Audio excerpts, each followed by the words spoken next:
इस जल को देख रहे हैं आप? ये मलिन है, इसमें कुछ गंदगी है, किंतु यदि आप इसे कुछ समय के लिए ऐसे ही छोड़ दोगे तो आप देखोगे ये मैल अपने आप इसके तले जाकर बैठ जाएगा। यदि इस पात्र को हिलाओगे तो कुछ नहीं होगा, शांत छोड़ दोगे तो ये मैल अपने आप नीचे चला जाएगा। उसी प्रकार जब हमारे जीवन में कोई समस्या हो, हमारे जीवन में अशांति हो, तो कोई हलचल करने से या संतोष खो देने से हमें उसका हल नहीं मिलेगा। शांत रहकर विचार करोगे तो उसका हल मिलेगा। स्मरण रखिएगा, धीरज और संतोष से, शांति से विचार करोगे तो कितनी भी बड़ी समस्या क्यों ना हो, उसका हल अवश्य निकाल लोगे।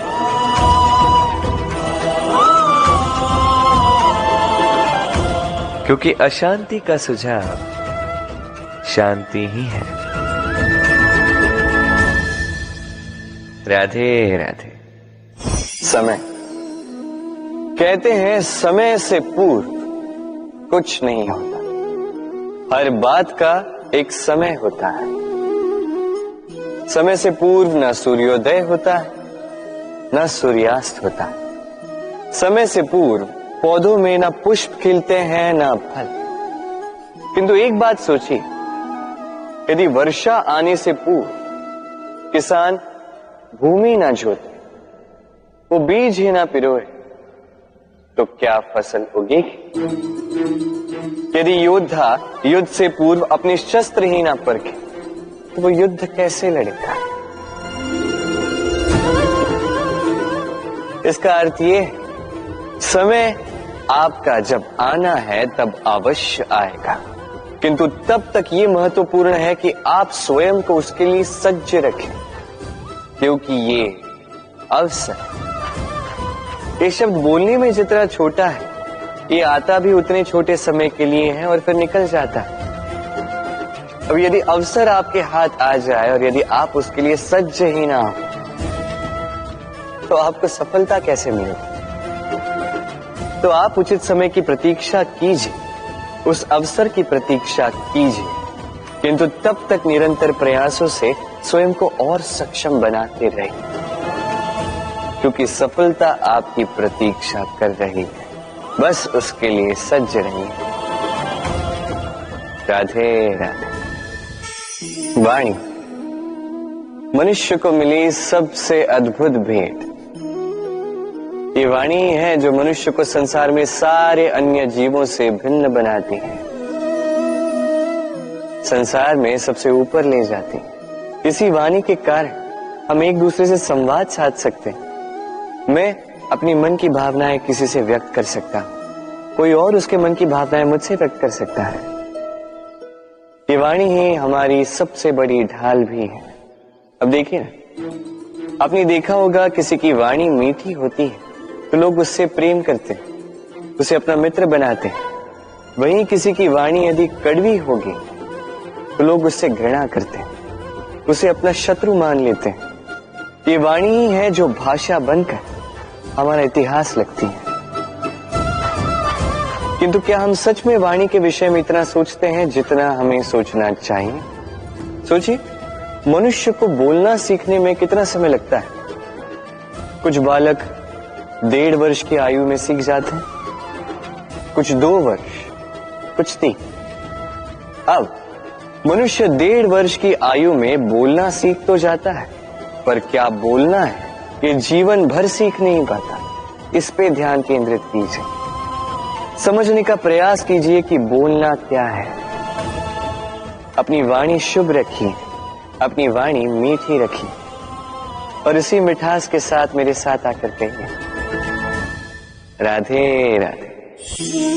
हम में से कई लोग अक्सर स्वयं को अकर्मण्य मान लेते हैं, सोचते हैं अब तक इतने प्रयास किए, कुछ नहीं मिला, कदाचित आगे भी कुछ नहीं मिलेगा, और इसीलिए अपने जीवन का सारा बोझ किसी और के कंधे पर डाल देते हैं, स्वयं पर विश्वास ही खो देते हैं।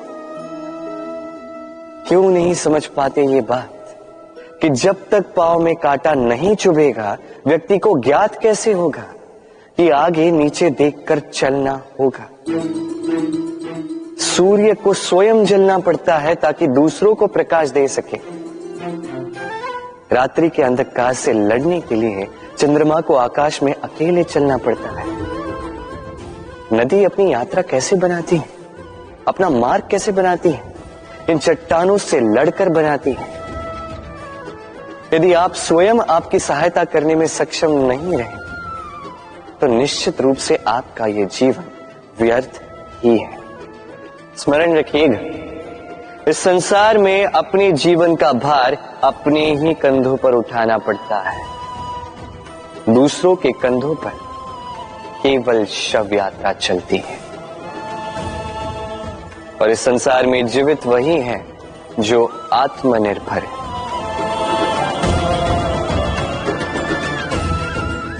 राधे राधे। कभी आपने किसी कुंभकार को देखा है एक पात्र बनाते हुए? पहले गीली मिट्टी रौंदता है, फिर उसे मथता है, फिर उसे चाक पर चढ़ाकर एक उचित आकार देता है। यदि आकार ठीक ना हो तो उसे तुरंत ही ठीक कर देता है, क्योंकि उसे ज्ञात है। एक बार इसे आग पर रख दिया गया, एक बार इसे पका दिया गया, फिर उसके पश्चात उसका आकार नहीं बदला जा सकता। यहां पे छिपी है एक सीख। सारे माता पिताओं के लिए यहां एक सीख है। माता पिता ऐसे ही तो होते हैं। उन्हें अपनी संतान को समय के अनुसार श्रेष्ठ संस्कार देने चाहिए। माता पिता को कभी उनका विधाता नहीं बनना चाहिए, किंतु हर समय सदैव प्रयास कीजिए कि उन्हें उचित दिशा दिखा पाओ। कभी कोमलता से, कभी प्रेम से, तो कभी कठोरता से उसके जीवन को, उसके व्यक्तित्व को आकार देने का प्रयास करना चाहिए। क्योंकि जिस प्रकार एक बार पकने के पश्चात उस पात्र का आकार नहीं बदला जा सकता, उसी प्रकार आयु बढ़ने के पश्चात संतान के संस्कार नहीं बदले जा सकते। स्मरण रखिए। राधे राधे। ईश्वर ने बेलों को खड़े रहने की शक्ति नहीं दी, ईश्वर ने यह शक्ति दी वृक्ष को। इसलिए बेलें वृक्ष का सहारा लेके खड़ी रहती, उसी पर फलती। अब ये बेलें दो प्रकार की होती हैं। एक वो जो इस वृक्ष पर खिलती हैं, पुष्प गाती हैं, स्वयं भी सुंदर दिखती है, वृक्ष को भी सुंदर बनाती। दूसरी वो जो वृक्ष को पूर्णतः सुखा देती, उसकी प्राण शक्ति उससे सोख लेती और अंत में स्वयं भी मुरझा जाती। स्मरण रखिए, यदि कोई व्यक्ति सदैव आपके साथ खड़ा रहा, सदैव आपका संबल बनकर रहा, सदैव उसने आपकी सहायता की, और यदि आप उसके साथ छल करोगे तो आपका पतन निश्चित है। ऐसा कभी ना करें। सदैव ऐसे लोगों को प्रेम दे, सम्मान दे, और मेरे साथ आनंद से कहें राधे राधे।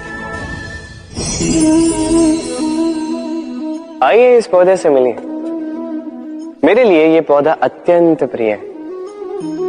मैं इस पौधे से बहुत प्रेम करता हूं। अब सोचिए, यदि इसी प्रेम में मैं इसे दिन में 6 बार जल दूं तो क्या इसका विकास और अच्छे से होगा? क्या वो इसके लिए शुभ होगा? कदापि नहीं। इसकी जड़ें गल जाएंगी, इसकी जड़ों में जो जल सोखने की शक्ति है वो समाप्त हो जाएगी। तो आवश्यक क्या है? आवश्यक है कि उचित मात्रा में इसे जल दिया जाए। आवश्यक है कि उचित समय के पश्चात इसे जल दिया जाए। आवश्यक है कि इसे सूर्य का ताप भी सहना होगा। आवश्यक है कि हर कार्य मर्यादा में होना चाहिए। अब यही भूल अधिकतर माता पिता कर बैठते हैं। अपनी संतान से इतना प्रेम करते हैं और उसमें संतान की हर आवश्यकता पूर्ण करते हैं, हर एक वस्तु उसे देते हैं, हर एक बात करते हैं, और ऐसे में उस संतान के विकास में स्वयं ही बाधा बन जाते हैं। ऐसा मत कीजिए। ये यात्रा संतान की भी है। उसे भी जीवन में आगे बढ़ना है, बहुत कुछ सीखना है, अपने बल पर कार्य करने दीजिए।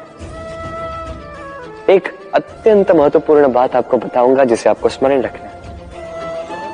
प्रेम और शत्रुता यदि अति है तो घातक। हर बात में संतुलन बनाकर रखें और मेरे साथ प्रेम से कहें, राधे राधे। हम सभी मंदिर में जाते हैं, ईश्वर के समक्ष बैठकर हाथ जोड़ते हैं और अपनी मांग रखते हैं। कभी सोचा है ईश्वर को कैसे लगता होगा कि मेरे भक्त मेरे पास आते हैं केवल अपनी इच्छा पूर्ति के लिए, मुझसे मिलने के लिए। कई सारे लोग मंदिर जाते हैं, अपनी इच्छा ईश्वर के समक्ष रखते हैं। अब यदि उनकी इच्छा पूर्ण ना हो तो हताश हो जाते हैं। अब से जब भी आप मंदिर जाओ, ईश्वर के समक्ष बैठो, हाथ जोड़ो और कहो धन्यवाद। धन्यवाद ईश्वर, आपने मुझे जो कुछ भी दिया है उसमें मैं प्रसन्न हूं। बस मुझे मार्गदर्शन दे कि कैसे मैं अपने कर्मों से, स्वयं अपने कर्मों से वो सभी प्राप्त कर सकूं जो मैं पाना चाहता हूं। ईश्वर से केवल मांगने जाओगे तो ईश्वर के समक्ष स्वयं को बहुत ही छोटा पाओगे, किंतु यदि स्वयं कर्म करके ईश्वर को धन्यवाद कहने जाओगे तो सही अर्थ से आपको ईश्वर मिल जाएंगे। राधे राधे। अद्भुत बात है ना, हमें सदैव हमारे नाम से बुलाया जाता है, नाम से हमारी पहचान है। ये नाम ही है जो इतिहास में स्थान बनाने में हमारी सहायता करता है। नाम बनाने के लिए व्यक्ति क्या कुछ नहीं करता, नाम पर कलंक न लग जाए इसके लिए क्या क्या प्रयास नहीं करता। अपने जो कुछ भी पाया, धन, संपत्ति, सुख, ये सब कुछ नाम के समक्ष छोटा है। नाम सबसे ऊपर रह जाता है। ये नामकरण संस्कार सदैव हमारे लिए अत्यंत महत्वपूर्ण होता है। अब आपको क्या लगता है मैं किस नाम की बात कर रहा हूं? वो नाम जो हमने जन्म से पाया? नहीं, मैं उस नाम की बात कर रहा हूं जो हमने हमारे कर्मों से अर्जित किया। जो जन्म से प्राप्त हुआ वो मृत्यु के साथ चला जाएगा, किंतु जो नाम कर्मों से प्राप्त होता है वो हमें अमर करता है। माता पिता से हमें जन्म मिला, जन्म से मिले संबंधी, समाज से मिले मित्र, प्रकृति से मिला भोजन। यदि कुछ ऐसा है जो हमने स्वयं पाया तो वो है हमारे कर्मों का फल। वो है वो नाम जो हमने कर्मों से अर्जित किया। इसलिए सदैव श्रेष्ठ कर्म कीजिए और मेरे साथ प्रेम से कहिए, राधे राधे। मनुष्य भी कितना विचित्र प्राणी है, सदैव संघर्ष करता है, सदैव प्रयास करता है कि वही सबसे बड़ा बने, प्रयास करता है कि उसके समक्ष सबके शीश झुके हुए हैं और उसके लिए सबसे पहले शक्ति प्राप्त करने का प्रयास करता है। शक्ति प्राप्त कर भी लेते हैं और उसके भय से सबको अपने समक्ष झुकाते हैं, किंतु एक महत्वपूर्ण बात भूल जाते हैं, समझ ही नहीं पाते। चलो मैं आपको उदाहरण देता हूं। कभी आपने किसी वृक्ष को देखा होगा, उसकी डालियां देखी होंगी जो फल के बोझ के कारण झुक जाती, वो फल टूटता है, पुनः ऊपर जाती है, फिर एक और फल देती, वो टूटता है, पुनः ऊपर जाती, सदैव झुकी हुई नहीं। कभी कभी चलते चलते आपने देखा होगा, कभी आपका पांव किसी पौधे पर पड़ जाए तो पौधा दब जाता, किंतु जैसे ही पांव हटाओ पौधा पुनः खड़ा हो जाता है। स्मरण रखिए ये अत्यंत महत्वपूर्ण बात। जो शीश भय से आपके समक्ष झुकते हैं वो विरोध में सबसे पहले खड़े रहते हैं। आप जीते, सबको जीती है, किंतु बल के भय से नहीं। उन्हें जीतिए प्रेम के समर्थ। राधे। आज आपको एक कथा सुनाता हूं। एक बार एक व्यक्ति ने अपने द्वार पर लिख दिया, आज मैं बहुत दुखी हूं, आज मुझसे कोई मिलने ना आए। कुछ समय पश्चात उसका मित्र आया, उसने वो शब्द पढ़े और फिर भी जाकर उससे मिला। उसने कहा कि मुझे पढ़ना तो नहीं आता, किंतु मेरे मित्र के मन का ये दुख, ये मुझे पुकार अवश्य लेता है। ये होते हैं सच्चे मित्र। किसी कारणवश यदि आप दुखी हो, समस्या का हल निकाल नहीं पा रहे हो, इस संसार से कट जाना चाहते हो, तब भी ये मित्र आपके साथ रहता है। भले ही आपको कोई हल ना दे पाए, संबल बन के अवश्य रहता है। भले ही आपका दुख कम ना कर पाए, आशा की किरण अवश्य दिखाता है। जब आप इस संसार से कट जाते हैं, तब भी आपसे जुड़ा होता है आपका ये मित्र, ये सच्चा। अब मनुष्य जो है बड़े विचित्र होते हैं। इन्हें किसी भी वस्तु का महत्व केवल 2 बार ज्ञात होता है। 1 मिलने से पूर्व, 2 खोने के पश्चात।